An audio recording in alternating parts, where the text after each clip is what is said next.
오늘 말씀 저녁에 우리 주신 말씀을 통해서 우리에게 주시는 말씀은 감당할 시험을 넘어서려면 이라는 제목을 가지고 말씀을 증거하고 싶습니다.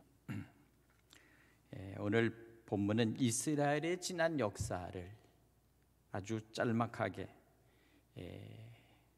하나님의 축복해 주시는 축복과 또 경계해야 될 것들에 대한 교훈을 말씀하고 있습니다. 다시 말해서 6절에 보면 이런 일을 본보기로 삼아 이렇게 합니다. 이런 일을 본보기로 삼아. 무엇이든지 우리는 살아가면서 모델이 필요합니다. 우리에게 주신 믿음의 조상인 모델은 아브라함입니다. 하나님의 말씀과 그 뜻에 순종하면서 온전히 하나님의 일꾼, 하나님의 사환으로서 모든 일을 감당했던 그 사람의 모델은 바로 모세입니다. 하나님의 집의 사환, 우리로 말하면 모든 일을 도맡아 하는 청지기, 바로 그런 뜻을 말하는 것이죠. 이와 같이 성경에는 수없이 많은 모델들이 있습니다. 신앙 안에서 우리에게 주신 그러한 좋은 신앙의 모델이 있는가 하면 또한 다른 한편으로는 우리에게 가장 경계해야 될 그러한 모델들도 많이 있습니다. 하나님 앞에 불순종했고 그리고 끝까지 하나님의 뜻을 거스렸던 사울 왕과 같은 사람이 있었는가 하면 아합과 이세벨의 그러한 모습이 있습니다. 이런 사람들의 모습은 가장 하나님께서 악하다고 보시는 그러한 대표적인 사람들의 모델입니다. 또한 중간에 보면 잘못된 길로 가다가 회개하고 돌아서서 온전히 하나님의 말씀과 순종, 그 말씀에 순종했던 그러한 주의 종들이 있습니다. 회개하고 거듭난 사람들이 있습니다.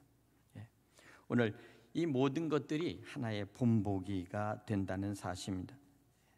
사람들이 살아가는 그 모든 것 속에서 이스라엘 백성들이 가장 첫 번째 모습들은 바로 그들은 우리 조상은 구름 아래 있고 바다 가운데로 지나며, 이렇게 오늘 본문은 시작합니다. 다시 말하면 저들이 가지고 애굽에서부터 출애굽해서 저들이 가지고 나올 때는 아무것도 없는, 그들이 가지고 있었던 그러한 종으로서의 가지고 있었던 물건들이 사실 변변한 것이 없었을 것입니다. 노예와 종으로서 살아갔던 저들이 애굽에서 가지고 저들이 다시 애굽에서부터 탈출할 때, 모세와 함께 탈출했을 때 그들이 가지고 있었던 것들은 사실 저들에게 있어서 뭐 특별한 어떤 것들은 없었을 것입니다. 그저 가지고 나올 수 있는 최소의 물건, 아니면 그들에게 주어진 어떤 소수의 짐승들, 뭐 그 정도를 가지고 나왔습니다. 그러나 한편 성경에서 보면 마지막 10번째 장자재앙을 당할 때 이스라엘 백성들에게 애굽 사람들이 금과 은 보물을 저들에게 주어서 저들을 내보냈다, 이렇게 말합니다. 어쩌면 귀중품도 저들이 주어서 빨리 나갈 수 있도록 그렇게 했던 것 같습니다. 그러나 한 가지 중요한 것은 그들이 가지고 있는 것이 중요한 것은 아닙니다. 이스라엘 백성들이 소유한 것이, 그것이 값지고 중요한 것은 아닙니다. 오히려 그들은 성경에서 말합니다. 우리 조상들이 다 구름 아래 있고 바다 가운데를 지났다. 사실 구름과 바다를 지나는 이들의 삶의 모습은 사실 초라하고 사실 참으로 볼품없는 그 광야에서의 하나의 그들의 무리였습니다. 광야의 무리, 광야에서 살아가는 무리. 그러나 한 가지 중요한 것은 무엇입니까? 바로 그들에게 있어서 가장 그들을 지켜주시고 그들을 보호하시는 보호자는 바로 하나님이셨습니다. 오늘 여기 보니까 다 같은 신령한 음식을 먹으며 다 같은 신령한 음료를 마셨으니, 예, 예. 바로 그것입니다. 그들이 먹고 그들이 마셔야 될 것은 하나님으로부터 공급되어지는 바로 음식과 바로 그들에게 음료였다는 사실입니다. 예. 뿐만 아니라 이 모든 것들이, 이와 같은 것들이 그들에게 주어질 때 그들을 따르는 신령한 반석으로부터 마셨는데 그 반석은 예수 그리스도시라. 이렇게 사도 바울은 고린도 교회에 말합니다. 결국 그들에게 공급하는 가장 기초적이고 가장 그들에게 공급해 주시는 하나님의 은혜는 바로 구약에 있어서도 예수 그리스도 대신 반석을 통해서 그들에게 먹이셨다. 이렇게 말씀을 하고 있는 것입니다. 그러나 그들이 다수는 하나님을 기뻐하지 아니었으므로 그들이 광야에서 멸망을 받았다 말합니다. 참 이게 여기서 한 가지 우리에게 주는 교훈이 있습니다. 그것은 무엇입니까? 하나님의 은혜 아래 있고 하나님의 구원 아래 있습니다. 하늘에서 내리는 그 태양의 그 쬐는 그 뜨거운 열기를 하나님이 저들을 구름으로 기둥을 삼아 막아주셨고, 밤에는 저들이 추위와 그리고 떠는 그들 속에 하나님께서는 불의 기둥으로 저들에게 온실처럼 따뜻하게 지켜주시면서 저들에게 음식을 먹이고 그리고 저들이 먹어야 될 그런 생수를 공급하여 주시며, 때로는 고기가 먹고 싶을 때는 메추라기를 저들에게 내려주셔서 저들에게 마음껏 먹을 수 있도록 그렇게 해주셨습니다. 그러나 한 가지, 그럼에도 불구하고 그들의 다수, 많은 사람들, 이스라엘 백성들 중에서 그 많은 다수들은 하나님이 기뻐하지 아니하셨다 말합니다. 그리고 그들은 광야에서 결국 멸망을 당해버렸다. 이게 참 안타깝지 않습니까? 오늘도 우리가 주님의 믿음 안에서 우리가 교회를 다니며 신앙생활을 하지만 우리가 하나님의 은혜 가운데 그리스도의 복음으로서 우리가 살아간다고 할지라도, 만일 우리 믿음의 크리스찬 중에서 다수가 만일 하나님의 기뻐하지 아니하시는 그것으로 인해서 결국 우리가 심판과 멸망을 당한다면 이것이 얼마나 참으로 안타깝고 정말 이것이 우리에게 큰 바로 그러한 심판이 된다는 사실입니다. 왜 사도 바울은 이와 같은 얘기를 지금 꺼내고 있을까요? 바로 그것은 고린도 교회, 바로 그 교회를 바라보면서 염려 가운데 하는 것입니다. 그런데 이런 일이 우리에게 본보기가 됐다고 말합니다. 이것은 우리의 본보기다. 오늘 우리는 이것을 생각하면서 어떻게 하면 우리는 이러한 것에서부터 벗어날 수가 있을까? 우리의 신앙과 믿음이 우리가 하나님 은혜 안에 있듯이 우리가 주님 안에 예수 안에 있다 할지라도 우리가 이것을 어떻게 하면 벗어버릴 수가 있을까? 멸망을 자초했던 이스라엘 백성들이, 그들이 결국은 하나님 앞에서 본보기가 되고, 이러한 본보기는 오늘 성경 보면 그들이 악을 즐겨한 것 같이 즐겨하는 자가 되지 않게 하려 함이니 그랬습니다. 하나님의 은혜 가운데 구원을 받은 이스라엘 백성들이 하나님의 인도하심을 받고 낮에 그대의 먹어야 될 양식의 만나를 주시고 그리고 생명의 떡을 먹으면서도 그들은 놀랍게도 악을 즐겨했다라는 말을 합니다. 악을 즐겨했다. 또한 즐겨하는 자가 이 악을 즐겨했다는 이 사실에 대해서 우리는 즐긴다라는 뜻은 마음을 거기에다 쏟고 그것을 추구한다, 그것을 행한다 하는 뜻이 여기 있습니다. 악한 일에 마음을 쏟고 그것에 깊이 빠져서 그것을 버리지 못할 때 결국은 악을 절개하는 것입니다.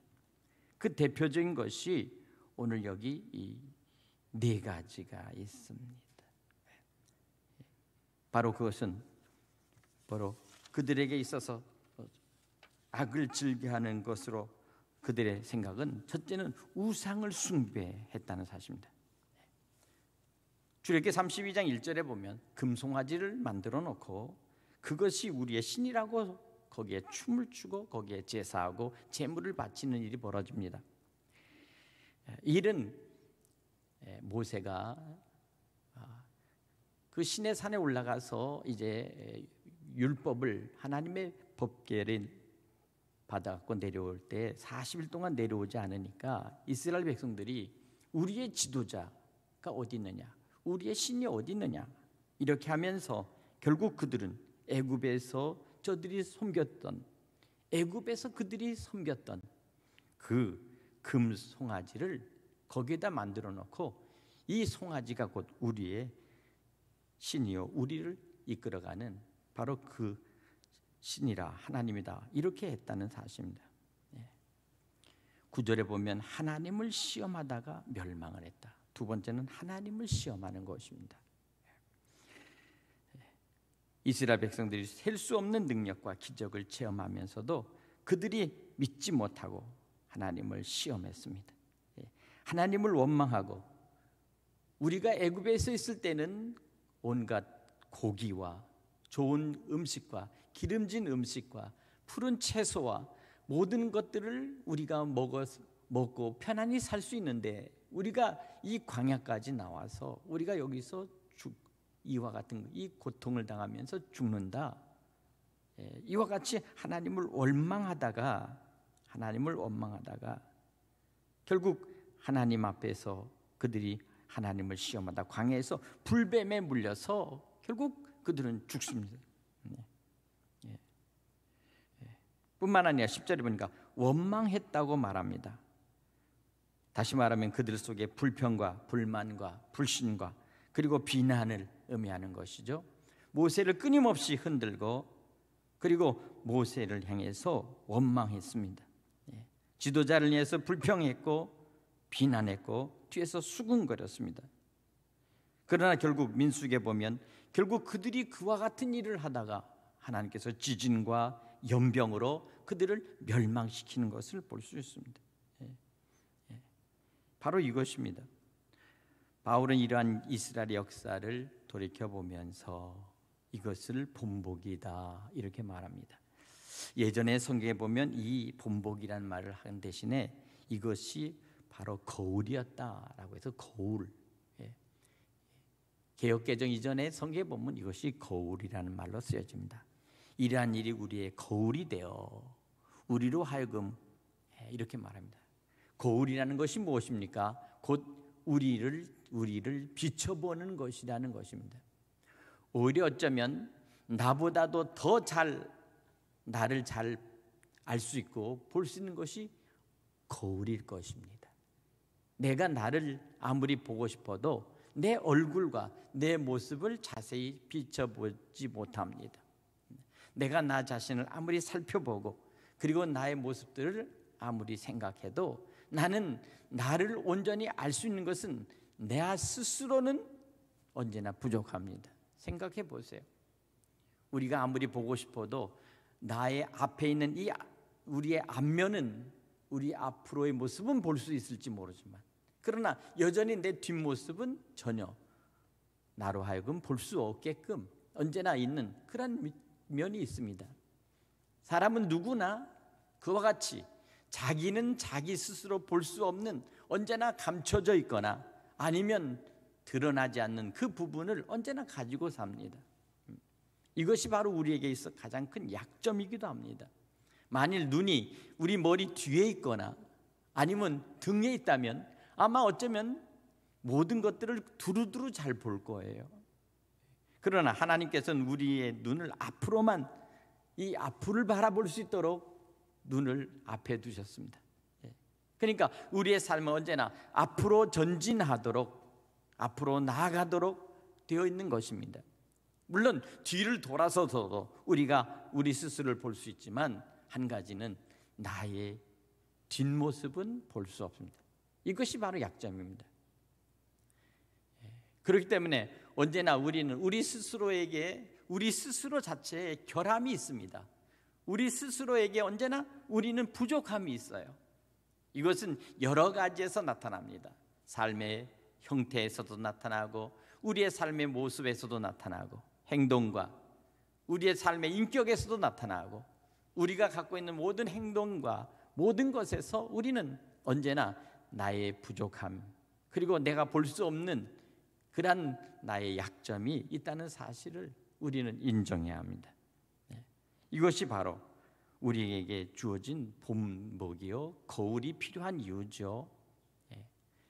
그렇기 때문에 우리가 우리 스스로를 가장 잘 볼 수 있고 우리의 양심과 우리의 생각과 우리의 믿음을 가장 확인할 수 있는 유일한 것은 바로 오늘 우리에게 주신 이 하나님의 말씀인 성경인 것입니다. 하나님의 말씀, 이 거룩한 성경에 우리 자신을 지켜보고 들여다보면 결국 우리의 실체가 말씀 속에서 드러나고 우리의 모든 처지가 말씀 속에서 드러나는 것입니다. 때로는 이 말씀이 우리를 지적해서 우리의 거울이 되고 또한 말씀이 나의 모습의 실체를 드러내는가 하면 또한 때로는 이 말씀을 통해서 비로소 내가 큰 위로와 소망을 얻기도 한 것입니다. 나의 부족한 것이 무엇인지를 내가 깨닫고 나의 잘못과 나의 허물이 연약 어떤 것인가를 솔직하게 내가 깨달을 때 비로소 하나님께서는 그 모든 것들을 깨닫는과 동시에 나에게 그 모든 것들을 다시 돌이킬 수 있도록 우리의 마음과 생각을 바꿔주시고 또 때로는 회개하도록 만드시고 하나님 앞에 바로 설 수 있도록 우리를 경책하시고 경고하시는 것입니다. 이와 같은 것이 바로 있었습니다. 이스라엘 백성들이 가장 큰 고통을 당하고 했던 것들은 바로 광야에서 이방 여인들과 같이 음행을 하다가 하루에 24,000명을 하나님께서 저들을 죽이신 일이 있습니다.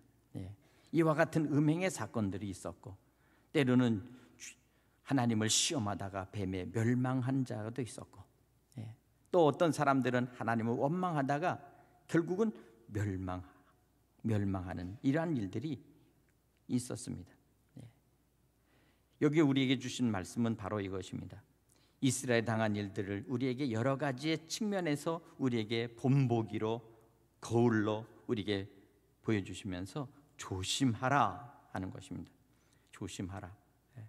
다른 하나는 잘못을 고쳐서 바로 살라 하는 두 가지의 말씀의 경고가 있습니다. 하나는 조심하라, 하나는 바로 서서 바로 살도록 그렇게 경책하는 것입니다. 본보기로서 거울처럼 우리에게 주신 이 징계의 의미는 조심하고 바로 살라는 데 있다는 사실을 우리가 잘 알 수 있습니다. 오늘날 이 시대에 우리가 살아가면서 예전에 월남이 패망했을 때 비로소 한 나라가 공산화되는 것이 얼마나 신속하게 망하는가 하는 것을 보았습니다. 그때 우리는 깜짝 놀랐습니다. 나라가 저렇게 신속하게 나라가 망할 수도 있구나 하는 것을 우리가 알았죠. 얼마 전에는 아프가니스탄이 그들이 결국 이슬람에 있는 그 텔레반에 의해서 신속하게 급하게 하루아침에 불과 얼마 되지 않아서 나라가 또 이슬람 국가처럼 과도기 국가로 결국 망하는 것을 우리가 보았습니다. 소위 민주주의라고 하는 그런 나라들이 신속하게 패망하는 것들을 보았습니다. 그런 여러 가지 것들은 우리에게 굉장히 큰 우리에게 위협과 함께 결국 우리에게 큰 경고가 된 것입니다. 이스라엘이 멸망당한 이유는 다른 것이 아닙니다. 저들이 광야에서 망하고 그들이 죽어갔던 일들 중에 하나는 무엇입니까? 바로 그것은 저들 속에 있는 교만과 불신이었습니다. 하나님만으로 만족하지 못하고 다른 신을 요구했을 뿐만 아니라 저들은 저들이 가지고 있는 그 다른 어떤 것들을 통해서 결국에는 모세와 대적하고 모세와 갈등하고 그리고 모세를 향해서 비난했던 이 일들이 결국은 광야를 40년 동안 헤매게 하였고 그들이 족각거리는 그러한 가나안 땅으로 들어가지 못한 채 결국 오랜 시간을 결국 그들이 광야에서 머물 수밖에 없는 그러한 일로 남아있던 것입니다. 우리에게 있어서 중요한 것은 무엇입니까? 서로가 하나가 되는 일이요, 서로가 하나님 안에서 굳게 단합하는 일입니다. 이것을 놓쳐버리면 결국 어떠한 나라든지 어떠한 사회든지 또한 어떤 교회든지 때로는 가정까지도 서로가 하나가 되지 못하면 분란을 일으키고 서로가 갈등하면 결국에는 그 모든 것들은 다 풍지박산 깨어져 버린다는 사실입니다. 오늘 그렇기 때문에 오늘 이와 같은 상태는 서로가 하나님 안에서 하나 되지 못하며 믿음 안에서 서로가 협력하지 못하는 그러한 모습이죠. 바로 이것이 불신과 교만이 정도가 지나치면 위험 수위가 결국 되어져서 마지막에는 모든 것들이 다 깨어져 버린다는 것입니다. 하나님과의 관계 속에서 깨어져 버립니다. 마음의 평화가 없습니다. 그렇기 때문에 우리는 먼저 마음의 평화를 먼저 찾는 것이 중요합니다. 그러나 마음의 평화를 찾기 위해서는 우리는 서로 하나님 안에서, 우리는 주님 안에서 겸손하게 자기 자신을 돌아볼 뿐만 아니라 우리는 서로를 돌아보아 각각 서로를 붙들어 주어야 합니다. 오늘 12절의 말씀 보면 그런즉 선줄로 생각하는 자는 넘어질까 조심하라 이렇게 말씀하고 있습니다. 특별히 오늘 13절에 보니까 오직 하나님은 미쁘사 너희가 감당을 못할 시험당함을 허락지 아니하시고 시험당할 즈음 또한 피할 길을 내사 너희로 능히 감당하게 하시느니라. 할렐루야. 요새 제가 이제 셀 목장에 가서 이렇게 예배를 드리면서 우리가 같이 이제 셀 가족들과 만나는데 서로 이렇게 보면서 서로 인사하고 아직은 마스크를 서로 벗지 못한 채 서로 예배를 드리긴 하지만 그러나 그 셀 모임을 가지면서 비로소 이것이 교회다 하는 생각이 듭니다. 이 공동체가 얼마나 중요한가 하는 것을 생각합니다. 셀 가족들이 서로 만나서 서로가 서로 안부를 묻고 그리고 같이 한 식탁에서 같이 음식을 나누며 그리고 서로 대화하고 그리고 함께 같이 교제할 때 진정으로 사랑의 교제가 일어나면서 정말 예배의 회복이 나타나고 가정마다 함께 같이 기도할 때 하나님께서 주시는 위로와 소망이 우리 모든 셀 가족들에게 임할 줄로 믿습니다. 한 가지 우리가 이제 40년 기념을 기념하는 해가 되어서 우리가 같이 모여서 이제 사진을 찍습니다. 셀 가족들의 사진을 찍습니다. 어쩌면 그 셀 가족들의 사진들이 우리에게 주어진 기념으로 남고 또 그것이 우리가 만일 그것을 책자로 남긴다면 아주 뜻깊은 의미의 그러한 40주년 기념 책자가 되리라고 생각하면서 지금 계속해서 셀마다 사진을 지금 찍고 있는데 우리 모든 성도님들 셀 모임을 할 수 있도록 꼭 서로 협력하고 협조해 주셔서 그래서 함께 모여서 함께 같이 이 사진을 촬영하고 그렇게 해서 공동체가 우리가 함께 모이는 모습을 우리가 기록으로 남길 수 있기를 간절히 바랍니다. 오늘 우리에게 주신 13절의 말씀 오직 하나님은 미쁘사 너희가 감당 못할 시험당함을 허락지 아니하신다 이렇게 말합니다. 감당치 못할 시험을 허락지 아니하신다.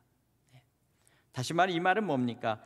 감당치 못할 시험이랄지라도 하나님께서 함께 하시고 선을 이루신다는 것입니다. 오늘 그렇기 때문에 오늘 이와 같은 일들을 통해서 또한 시험 당할 즈음엔 또한 피할 길을 내신다, 이렇게 말씀합니다. 전적으로 하나님의 위로와 하나님의 인도하심이 우리 모든 성도들에게 이와 같이 언제나 함께 할 수 있기를 간절히 축원합니다. 오늘 그래서 오늘 우리에게 여기 시험이라는 말을 우리에게 지금 말씀하고 있습니다. 시험. 바로 이와 같은 시험은 언제나 우리가 당할 수밖에 없는 시험입니다. 자신이 만들고 자신이 빠지는 시험이 있습니다. 때로는 우리가 실수할 수 있고 우리 스스로가 그런 시험 속에 우리가 빠져 들어갈 때도 있습니다. 오히려 시험을 원하고 그 시험이라고 하면서도 거기에 빠져 들어갈 수가 있습니다. 어떤 사람은 돈을 사랑하고 그 돈에 빠져 들어가기도 합니다. 어떤 사람들은 자기가 원하는 그런 세상에 있는 삶을 추구하기 때문에 그 삶을 추구하는 것 속에서 세상 속에서의 모든 그러한 육신의 생각과 정욕과 허영과 사치스러운 삶을 살기 위해서 거기에 빠져들어가는 것입니다. 그러니까 이와 같은 것을 통해서 빠져들어갈 때 거기서 빠져나오지 못하면 결국 완전히 죄의 종이 돼버리고 세상의 종이 돼버립니다. 가끔 가다 보면 마약을 하는 사람들은 결국 처음에는 호기심으로 했다고 합니다. 대체적으로 마약 중독자들은 처음에는 호기심으로라는 얘기를 자주 하는데 결국 그 호기심이라는 그 얘기, 그것은 누가 권했든 아니면 자기가 원했든 간에 결국에는 나중에는 중독이 돼서 결국 그 중독에서부터 벗어나지를 못한 상태에서 결국은 자기의 인생을 망치는 것이죠. 이것이 바로 자기로 인해서 오는 시험이기도 합니다. 마귀가 거는 시험이 있습니다. 마귀란 시험하는 자, 바로 마귀는 시험하는 모든 그것을 바로 전공으로 삼는 것입니다. 아담과 하와를 시험하여 하나님으로부터 떨어져 나가게 하며 범죄하도록 만들었던 이 사단의 시험, 뱀의 시험이 바로 그와 같은 시험입니다. 심지어는 예수님도 시험을 했습니다. 시험하는 자가 예수님을 시험하고 3번이나 예수님을 시험하면서 예수님을 하나님의 아들이 아니라는 것을 드러내려고 그렇게 했던 것이죠. 오늘 우리는 이와 같은 마귀의 시험이 있습니다. 3번째는 하나님이 주시는 시험이 있습니다. 이것은 하나님께서 우리를 사랑하실 뿐만 아니라 더 크게 사용하시고 더 우리의 삶의 모든 인격과 우리의 모든 삶의 모습을 연단시켜서 하나님께서 쓰시고자 하시는 그러한 귀한 일꾼으로 삼으시기 위해서 시험을 하는 것입니다. 이와 같이 시험은 우리에게 여러 가지 형태, 여러 가지의 모습으로 우리에게 다가옵니다. 오늘 여기서 사람이 감당할 시험밖에는 너에게 당한 것이 없나니 라는 이 말씀은 먼저 하나님께서 개입하시는 시험입니다. 믿음의 성도들에게는 그 어떤 시험이랄지라도 하나님이 개입하시고 하나님이 우리의 모든 시험을 막아주신다는 사실을 여러분 믿으시기 바랍니다. 나의 실수가 있습니다. 때로는 우리의 잘못이 있습니다. 그러나 우리 스스로가 이 시험을 우리가 욕심을 내고 또 우리가 세상 속에서 우리가 더 육신의 정욕과 안목의 정욕과 이생의 자랑을 따라 살고 싶은 그것을 통해서 우리가 시험에 빠질 때가 있는 것입니다. 그러나 반드시 하나님께서는 시험 당할 때 반드시 이것을 허락지 아니하신다 그랬습니다. 하나님을 사랑한 자, 그 뜻대로 부르신 자에게는 반드시 하나님께서 그 모든 시험 당할 때 그 시험을 허락하지 아니하신다. 여기서 이 시험은 멸망의 시험입니다. 멸망당하지 않도록, 넘어지지 않도록 하는 것입니다. 베드로가 예수님을 시험할 때도 예수님께서는 베드로에게 꾸짖으셨습니다. 너는 나를 넘어지게 하는 자다 하는, 이렇게 말씀하시면서 사탄아 물러가라 이렇게 말씀했습니다. 넘어지게 하는 자. 적어도 우리는 믿음 안에서 서로를 넘어지게 해서는 안 됩니다. 우리는 그 넘어진 자를 다시 세워야 하며, 쓰러진 자를 다시 일으키고, 상처 나거나 그리고 마음에 고통당하는 자에게 그 상처를 치료해주고 새롭게 회복시켜야 될 그러한 일들을 우리가 해야 될 줄로 믿습니다. 이와 같은 것은 주님께서 함께 하시며 성령께서 함께 하여 주실 줄로 믿습니다. 성령의 위로와 하나님의 함께 하심이 오늘 우리가 시험 당할 때 우리는 반드시 그 시험 속에서도 다시 일어설 수 있도록 우리는 반드시 하나님께서 일으켜 세워주시기를 우리가 간절히 기도해야 될 줄로 믿습니다. 내가 시험 당할 때 나의 욕심 때문에, 나의 정욕 때문에 시험을 당한다면 그 욕심과 정욕에서부터 온전히 우리가 돌아서야 합니다. 마귀가 우리를 시험하고 우리를 넘어뜨린다면 우리는 마귀를 대적해야 합니다. 그래서 마귀의 역사, 사단의 역사를 우리는 꺾어야 될 줄로 믿습니다. 우리가 하나님의 시험을, 하나님께서 우리를 시험하실 때는 우리가 오래 인내하면서 하나님께 끝까지 순종하고 그 말씀을 따라갈 때 하나님께서는 우리를 택하셔서 하나님 앞에 큰 상급과 함께 축복을 주실 줄로 믿습니다. 물론 시험을 당할 때 그 시험은 쉬운 것은 아닙니다. 때로는 고통스럽습니다. 때로는 우리가 견딜 수 없는 그러한 마음의 상처를 입습니다. 그러나 우리는 그와 같은 것 속에서도 우리는 전적으로 주님을 의지하고 주님을 붙들어야 되겠습니다. 성경에 보면 다니엘처럼 사자굴에 들어가기도 하고 욥처럼 쓰라린 그 인생의 고통을 맛보기도 하며, 베드로나 바울처럼 감옥에 들어가기도 하고 때로는 스데반처럼 돌에 맞아 죽는 그 순교의 시험을 당하기도 하지만, 그러나 우리는 성경이 우리에게 말씀하고 있는 것은 끝까지 인내하며 끝까지 시험을 이겨내라 라고 하는 말씀을 우리에게 하고 있습니다. 오늘 시험 당할 쯤에 또한 피할 길을 내사 너희로 능히 감당하게 하시느니라 하는 이 말씀을 오늘 가지고 끝까지 믿음 안에서 승리하는 여러분 되시기를 간절히 축복합니다. 야고보서 1장 12절의 말씀에 시험을 참는 자는 복이 있도다. 이것이 옳다 인정하심을 받은 후에 주께서 자기를 사랑하는 자에게 약속하신 생명의 면류관을 얻을 것임이니라.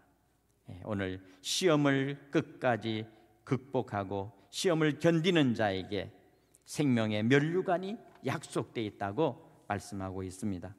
아무쪼록 오늘 우리에게 다가오는 많은 시험과 어려움이 우리에게 있다 할지라도 그 모든 것들을 이겨내는, 믿음으로 승리하는 우리 모든 성도 되시기를 주님의 이름으로 간절히 축원합니다. 기도하겠습니다. 한 해를 살아가면서 새해 이제 시작하는 두 번째 주입니다. 여러 가지 다사다난한 일들이 그 사이에도 우리 주변에 일어납니다. 수없이 어려운 난제들이 있고 또 해결할 수 없는 어려운 시험도 있습니다.